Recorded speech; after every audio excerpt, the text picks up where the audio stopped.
Hello everyone, welcome back to my channel smart sociology success. आज हम पढ़ेंगे इसमें इतिहास यानी हिस्ट्री को। क्लास 8 की हिस्ट्री है। जो सोशियोलॉजी जीआईसी का पेपर होने वाला है उसमें जीके और जीएस भी आता है, उसमें क्लास 8 की हिस्ट्री सबसे पहले देखेंगे। तो हम थ्योरी बेस पढ़ते चलेंगे, जो उसमें मोस्ट इम्पॉर्टेंट होगा उसको क्वेश्चन की तरफ बनाते चलेंगे। सबसे पहला इसका खंड मतलब पहला ही लेसन इसका है, क्लास 8 की एनसीईआरटी है ये, जिसमें हम पढ़ेंगे। जैसे इसमें देखिए हमको 2 लाइन में बता दिया है कि इस खंड में आप फ्रांसीसी क्रांति, रूसी क्रांति और नात्सीवाद के उदय का इतिहास पढ़ेंगे। आधुनिक विश्व की रचना में इन तीनों घटनाओं का महत्वपूर्ण योगदान है। तो हम देखते हैं इसका लेसन हमारा कहाँ से शुरू है, वहीं से हम पढ़ेंगे जो चैप्टर वाइज होंगे। तो हमको बताया गया है कि क्या क्या है इसमें। तो देखते हैं सबसे पहले हमारी फ्रांसीसी क्रांति। तो फ्रांसीसी क्रांति में क्या है दिया है कि 14 जुलाई 1789 की सुबह पेरिस नगर में आतंक का माहौल था। सम्राट ने सेना को शहर में घुसने का आदेश दे दिया था। अफवाह थी कि वह सेना को नागरिकों पर गोलियां चलाने का आदेश देने वाला है। लगभग 7,000 मर्द और औरतें टाउन हॉल के सामने एकत्र हुए हैं और उन्होंने एक जल सेना का गठन करने का निर्णय किया। हथियारों की खोज में वो बहुत से सरकारी भवनों में जबरन प्रवेश कर गए। अंततः सैकड़ों लोगों का एक समूह पेरिस नगर के पूर्वी भाग की ओर चल पड़ा और बास्तील किले की जेल को तोड़ डाला, जहां भारी मात्रा में गोला बारूद मिलने की संभावना थी। अब इसमें एक क्वेश्चन ये पूछा जा सकता है कि पेरिस में क्रांति कब हुई थी? तो 1789 हुई थी। फ्रांस में क्रांति कब हुई थी? 1789 में हुई थी। अब इसके बाद है हमारा हथियारों पर कब्जे की इस सशस्त्र लड़ाई में बास्तील का कमांडर मारा गया और कैदी छुड़ा लिए गए। यद्यपि उनकी संख्या केवल 7 थी, सम्राट की निरंकुश शक्तियों का प्रतीक होने के कारण बास्तील किला लोगों की घृणा का केंद्र था, इसलिए किले को ढहा दिया गया और उसके अवशेष बाजार में लोगों को बेच दिए गए जो ध्वंस को बतौर स्मृति चिन्ह संजोना चाहते थे। इस घटना के बाद कई दिनों तक पेरिस तथा देश के देहाती क्षेत्रों में कई और संघर्ष हुए। अधिकांश जनता पाव रोटी की महंगी कीमतों का विरोध कर रही थी। पाव रोटी बाद में इस दौर का सिंहावलोकन करते हुए इतिहासकारों ने इसे एक लंबे घटनाक्रम की ऐसी शुरुआती कड़ियों के रूप में देखा जिसकी परिणति फ्रांस के सम्राट को फांसी दिए जाने में हुई। हालांकि उस समय अधिकांश लोगों को ऐसे नतीजे की उम्मीद नहीं थी। ऐसा क्यों और कैसे हुआ, आगे देखते हैं। ये चित्र है जो हमें वहाँ की क्रांति को याद दिलाता है। अब हम देखेंगे 18वीं सदी के उत्तरार्ध में फ्रांसीसी समाज। सन 1774 में बोर्बो राजवंश का लुई 14वां लुई 16वां के शासनकाल में सब हुआ था, फ्रांस की राजगद्दी पर आसीन हुआ।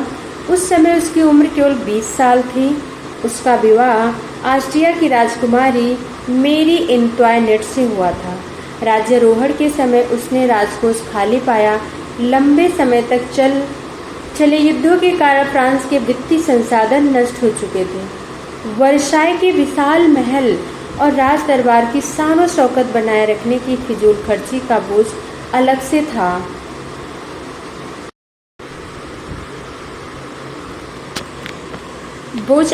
था। अब फिर बात आती है यहाँ पे लुई 16वें के शासनकाल में फ्रांस ने अमेरिका के 13 उपनिवेशों को साझा शत्रु ब्रिटेन से आज़ाद कराने में सहायता दी थी। इस युद्ध के चलते फ्रांस पर 10 अरब लिब्रे से भी अधिक का कर्ज और जुड़ गया, जबकि उस पर पहले से ही 2 अरब लिब्रे का बोझ चढ़ा हुआ था। सरकार से कर्जदाता अब 10% ब्याज की मांग करने लगे थे। फलस्वरूप फ्रांसीसी सरकार अपने बजट का बहुत बड़ा हिस्सा दिनों दिन बढ़ते जा रहे कर्ज को चुकाने के लिए मजबूर थी। अपने नियमित खर्चों जैसे सेना के रखरखाव, राज दरबार, सरकारी कार्यालयों, विश्वविद्यालयों को चलाने के लिए फ्रांसीसी सरकार करों में वृद्धि के लिए बाध्य हो गई, पर यह कदम भी नाकामयाब भी था, मतलब कि नाकाम था। 18वीं सदी में फ्रांसीसी समाज 3 स्टेटस में बटा था। कितने स्टेटस में बटा, ये क्वेश्चन आ सकता है। 18वीं शताब्दी में फ्रांसीसी समाज जो था वो कितने स्टेटस में बटा हुआ था, तो 3 में। और केवल तीसरे स्टेट के लोग ही, जनसाधारण ही कर अदा करते थे। वर्गों में विभाजित फ्रांसीसी समाज मध्यकालीन सामंती व्यवस्था का अंग था। प्राचीन राजतंत्र पद का प्रयोग सामान्यतः 1789 से पहले के फ्रांसीसी समाज एवं संस्थाओं के लिए था। अब इसमें देखिए कह रहा है कि चित्र 2 फ्रांसीसी समाज की वर्ग व्यवस्था को दर्शाता है। हम देख लेते हैं चित्र 2 को।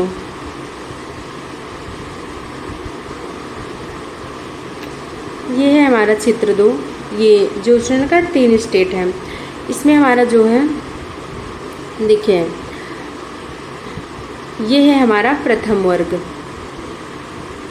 ये क्या है हमारा प्रथम वर्ग, जिसमें पादरी वर्ग आते हैं, द्वितीय में कुलीन वर्ग आते हैं, और तीसरे में कौन आता है हमारा, तीसरे में आते हैं तृतीय स्टेट, जिसको ये बताया गया है कि यही लोग कर देते हैं। इसमें बड़े व्यवसायी, व्यापारी, अदालती, कर्मचारी, वकील, ना तो कुलीन वर्ग देते हैं कर और ना ही पादरी वर्ग के लोग देते हैं। अब इसमें भी देखेंगे, इसमें देखिए किसान और कारीगर, छोटे किसान, भूमिहीन, मजदूर और नौकर, तो ये सारे जो कर देते थे। अब देखिए क्या कह रहा है, पूरी आबादी में लगभग 90% किसान थे, लेकिन जमीन के मालिक किसानों की संख्या बहुत कम थी। 60% जमीन पर कुलीन चर्च और तीसरे स्टेट के अमीरों का अधिकार था। प्रथम 2 स्टेट कुलीन वर्ग एवं पादरी वर्ग के लोगों को कुछ विशेषाधिकार जन्मना प्राप्त थे। इनमें से सबसे महत्वपूर्ण विशेषाधिकार था राज्य को दिए जाने वाले करों से छूट। कुलीन वर्ग को कुछ अन्य सामंती विशेषाधिकार भी हासिल थे। यह किसानों से सामंती कर वसूल करता था। किसान अपने स्वामी को सेवा, स्वामी के घर खेतों में काम करना, सैन्य सेवाएं देना, सड़कों के निर्माण में सहयोग करना आदि करने के लिए बाध्य थे। यहाँ नए शब्द में क्या दिया है कि लिब्रे जो है, जो हमने पढ़ा ना कि लिब्रे 2 लिब्रे 3 लिब्रे का फ्रांस पे कर था, ये लिब्रे जो है ये फ्रांस की मुद्रा, जिसे 1794 में समाप्त कर दिया गया। मतलब फ्रांस की मुद्रा का नाम लिब्रे था। ये स्टेट क्रांति पूर्व फ्रांसीसी समाज में सत्ता और सामाजिक हैसियत को अवरुद्ध करने वाली ये श्रेणी थी। पादरी वर्ग चर्च के विशेष कार्यों को करने वाले व्यक्तियों का समूह पादरी वर्ग है। टाइद क्या था, चर्च द्वारा वसूल किया जाने वाला कर। यह कर कृषि उपज के 10वें हिस्से के बराबर होता था। टाइल क्या है, टाइल सीधे राज्य को अदा किए जाने वाले कर हैं। ये ऐसे शब्द हैं जो आ सकते हैं। अभी इसके बारे में हम और अच्छे से देखेंगे, यहाँ पे लिखा रहेगा। ये है प्रथम 2 स्टेट कुलीन वर्ग पादरी वर्ग के लोगों को कुछ विशेषाधिकार जन्मना प्राप्त थे। इनमें से सबसे महत्वपूर्ण विशेषाधिकार था राज्य को दिए जाने वाले करों से छूट। कुलीन वर्ग को कुछ अन्य सामंती विशेषाधिकार भी हासिल थे। यह किसानों से सामंती कर वसूल करता था। किसान अपने स्वामी को सेवा, स्वामी के घर एवं खेतों में काम करना, सैन्य सेवाएं देना, सड़कों के निर्माण आदि में ये सहायता करने के लिए बाध्य रहते हैं। आगे क्या है कि चर्च भी किसानों से, जो चर्च हुआ करता था वह भी किसानों से करों का एक हिस्सा टाइट धार्मिक कर जो होता है के रूप में, अच्छा मतलब टाइट को धार्मिक कर कहते हैं, एक हिस्सा धार्मिक कर जो है ये के रूप में वसूलता था। ऊपर से तीसरे स्टेट के तमाम लोगों को, सरकार को तो कर चुकाना ही होता था। इन करों में टाइल यानी प्रत्यक्ष कर और अनेक अप्रत्यक्ष कर शामिल थे। अप्रत्यक्ष कर नमक और तंबाकू जैसी रोजाना उपभोग की वस्तुओं पर लगाया जाता था। इस प्रकार राज्य के वित्तीय कामकाज का सारा बोझ करों के माध्यम से जनता वहन करती थी। अब इसमें क्या कहा गया ये देखेंगे जरा सा हम।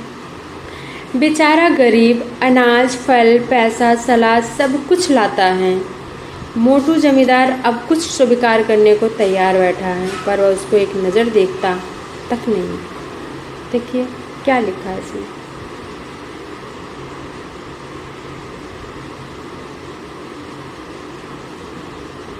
इसमें क्या दिखा रहा, कुलीन व्यक्ति मकड़ा और किसान मक्खी। शैतान को जितना दो उसका लालच उतना ही बढ़ता जाता है। जैसे हम पूंजीवाद के बारे में बात करते हैं, सेम ऐसे ही है।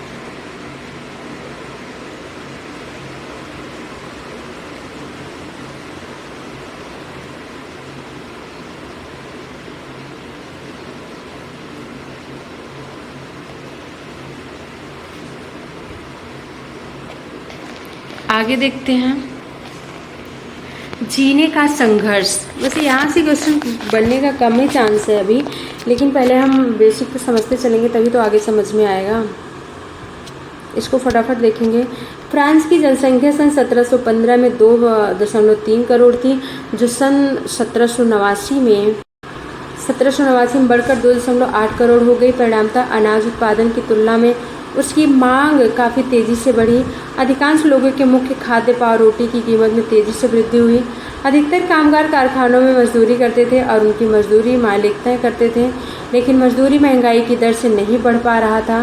फलस्वरूप अमीर गरीब की खाई चौड़ी होती गई। स्थितियाँ तब और बदतर होती जाती जब सूखे और ओले के प्रकोप से पैदावार गिर जाती। इससे रोजी रोटी का संकट भी पैदा हो जाता था। जैसे जैविकी संकट प्राचीन राजतंत्र के दौरान फ्रांस में काफ़ी आम थे। जो कर लेने वाले होते थे वो कर अपना ही लेते थे, और कृषि चाहे अच्छी हो चाहे बेकार हो। जैसे इसमें देखिए जीविका संकट।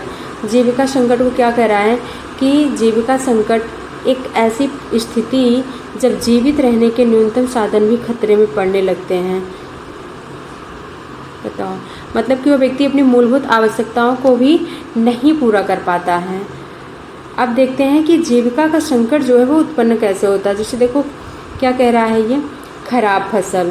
अब जब खराब फसल हुई, देखो यहाँ भी कुछ नहीं हुआ ना कुछ। अब गरीब गुरबा पावरोटी नहीं खरीद पाएंगे। मतलब जब खराब फसल हो गई, उनका इनकम प्रॉफिट कुछ हुआ ही नहीं, जो लगाना तो उन्होंने लगाया भी, तो कहाँ से आगे बढ़ पाएंगे। अब आगे देखते हैं इसका प्रभाव क्या होता है। महामारी। जब व्यक्ति जो अनाज था उसके पास वो भी नहीं है, तो खा भी नहीं रहा है, तो उसको कोई चीज़ें मिल नहीं पा रही, तो क्या होंगे, धीरे धीरे बीमारियां घर करेंगी। इसको दिखाया उन्होंने। उभरते मध्य वर्ग ने विशेषाधिकारों के अंत की कल्पना की। पहले भी कर बढ़ने, इसमें क्या कहा गया, पहले भी कर बढ़ने और अकाल के समय किसान और कामगार विद्रोह कर चुके थे, परंतु उनके पास सामाजिक और आर्थिक व्यवस्था में बुनियादी बदलाव लाने के लिए साधन एवं कार्यक्रम नहीं थे। जिम्मेदारी तीसरे स्टेट के उन समूहों ने उठाई जो समृद्ध और शिक्षित होकर नए विचारों के संपर्क में आ सके। यहाँ क्या लिखा हुआ है कि क्रियाकलाप के शब्दों में से सही शब्द सुनकर शिष्टाचार के स्थान भरे। खाद्य दंगे, अन्नभाव, मतलब भरना है, जो महामारी सब खाली था। इसमें हमको समझ के मृतकों की संख्या में वृद्धि, खाद्य पदार्थों की बढ़ती कीमत, कमजोर शरीर। यहाँ फिर हम आएंगे 18वीं सदी में एक नए सामाजिक समूह का उदय हुआ जिसे मध्य वर्ग कहा गया, जिसने फैलते समुद्र पारी व्यापार और ऊनी तथा रेशमी वस्त्रों के उत्पादन के बल पर संपत्ति अर्जित की। उन्हीं और रेशमी कीड़ों का या तो निर्यात किया जाता या समाज के समृद्ध लोग उसे खरीद लेते थे। तीसरे स्टेट में सौदागारों, निर्माताओं के अलावा प्रशासनिक सेवा व वकील जैसे पेशेवर लोग भी शामिल थे। ये सभी पढ़े लिखे थे और इनका मानना था कि समाज के किसी भी समूह के पास जन्मना विशेषाधिकार नहीं होने चाहिए। किसी भी व्यक्ति की सामाजिक हैसियत का आधार उसका योग्यता ही होनी चाहिए। स्वतंत्रता, समान नियमों तथा समान अवसरों के विचार पर आधारित समाज की यह परिकल्पना जॉन लॉक, रूसो जैसे दार्शनिक ने प्रस्तुत की है। अब देखो एक क्वेश्चन बनता है कि फ्रांस की क्रांति का नारा क्या था। तो फ्रांस की क्रांति का जो नारा था यही था, स्वतंत्रता, समानता और बंधुत्व था। एक तीसरा वाला क्या था, वो था बंधुत्व था। तो फ्रांस की क्रांति का नारा है। अब इसमें दे रहा है ना कि यह परिकल्पना जो ऐसे विचार जो है वो जॉन लॉक ने रूसो जैसे दार्शनिक ने प्रस्तुत की है। अपने 2 ट्रीटाइजेस ऑफ गवर्नमेंट में रूसो 2 ट्रीटाइजेस ऑफ गवर्नमेंट में लॉक ने राजा की दैवीय और निरंकुश अधिकारों, मतलब लॉक की पुस्तक है ये, अधिकारों को सिद्धांत का खंडन किया। रूसो ने इसी विचार को आगे बढ़ाते जनता और उसके प्रतिनिधियों के बीच एक सामाजिक अनुबंध पर आधारित सरकार का प्रस्ताव रखा। मॉन्टेस्क्यू की पुस्तक है the spirit of laws. Montesquieu ने अपनी पुस्तक स्पिरिट ऑफ लॉज नामक रचना में सरकार के अंदर विधायिका, कार्यपालिका, न्यायपालिका के बीच सत्ता विभाजन की बात कही। जब संयुक्त राज्य अमेरिका 13 उपनिवेशों में ब्रिटेन से खुद को आज़ाद घोषित कर दिया तो वहाँ इसी मॉडल का सरोकार बना रहा। फ्रांस के राजनीतिक चिंतकों के लिए अमेरिकी संविधान और उसमें दी गई व्यक्तिगत अधिकारों की गारंटी प्रेरणा का एक महत्वपूर्ण स्रोत थी। अब यहाँ क्या करें, दार्शनिकों के इन विचारों पर काफ़ी हाउस सैलान की गोष्ठियों में गर्मा गर्म बहस हुई। पुस्तकों अखबारों के माध्यम से इनका व्यापक प्रचार प्रसार हुआ। पुस्तकों अखबारों के लोगों के बीच जोर से पढ़ा जाता था ताकि अनपढ़ भी इन्हें ना समझ सके। इसी समय लुई 16वां जो था, राज्य के खर्चों को पूरा करने के लिए फिर से कर लगाए जाने का खबर से विशेषाधिकार वाली व्यवस्था के विरुद्ध गुस्सा कर भड़क उठा।